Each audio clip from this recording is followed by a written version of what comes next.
This is the Star News Brief. I'm Mark Gitau.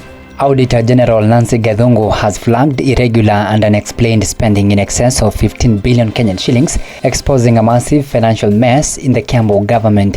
In what appears to be enormous wastage or outright theft of taxpayers' money in Governor Kimani Wamatangi's administration, Gathungu reveals the county could be losing billions of shillings. The audit shows systematic payment for goods not delivered, irregular procurement where tenders are dished out to specific firms, and several unexplained expenditures. Get a copy of the Star by subscribing to our e-paper with only 40 shillings through www.mgazzetti.com. 6 of President William Ruto's nominees have a combined net worth of 1.53 billion Kenyan shillings. It emerged during the two-day approval hearings. The amount could be higher given that the two nominees did not disclose their net worth.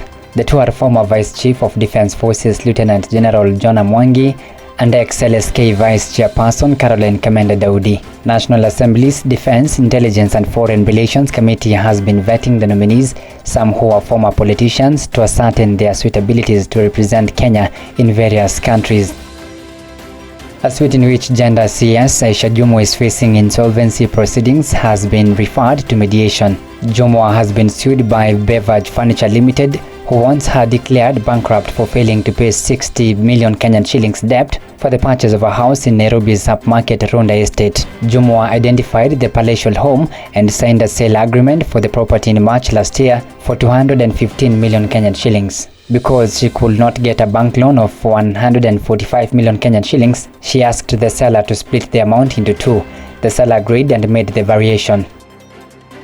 Armed with pens, cameras, recorders and notebooks, a group of Kwale journalists has moved to combat insecurity in Wangombeni, Matuga sub-county. Setting aside the irregular schedules, the group embarked on raising awareness about peace and security amid rising juvenile gang cases which impact the environment in which they work.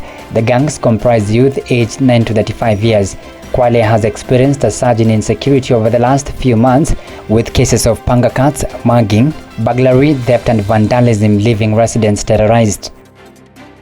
Unclaimed Financial Assets Authority has denied allegations of misappropriation of funds amidst probe by senators. In a paid advert, the authority said all assets and cash in its custody is safe, saying the allegations are unfounded.